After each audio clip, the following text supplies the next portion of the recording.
Mielos ponios, mėly ponai, šiandien man ypatinga diena. Aš einu į restoraną. Čia aš jums pristatysiu užduotį.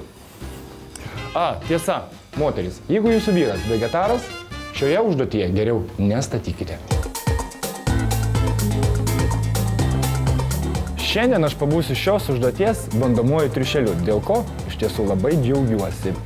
Kągi, užsirišam akis ir laukiam mėsos, nes girdžiu jį puikiai traška, čirška.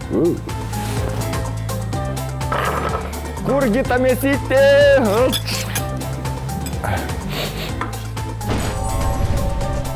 Skanus.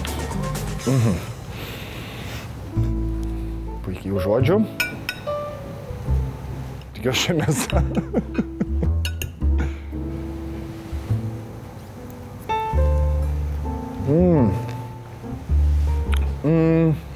Pagal apskurdimo laipsnį, aš žinau, kad tai turėtų būti višta.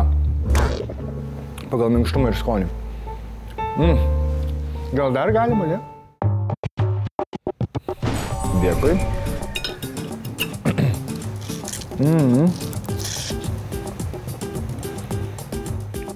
Čia jautis gal?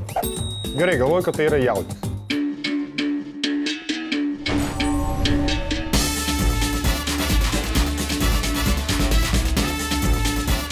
Vištiena čia. Nu, tebūnie 2 kartus.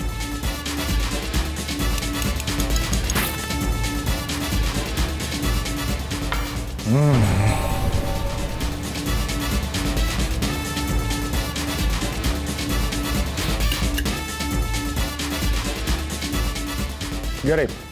Paršelis, kauliukas arba kiaulė. Kągi, aš paragavau 4 skirtingų rūšių mėsų. Nežinau, kurias atspėjau, kurias ne. Tikrasis žinovas ir vienintelis žmogus, kuris gali man pasakyti tai, kiek aš suklydau kartų, tai yra virėjas Tomas. Gal gali pasakyti, kiek aš padariau klaidų ir kiek padariau teisingų spėjimų? Spėjimai buvo teisingi 3, suklydo tik tai vienu atveju. Net pažinot kalakutienos. Vyram bus ką veikti, bet vis tiek tai yra labai sveika ir skanu.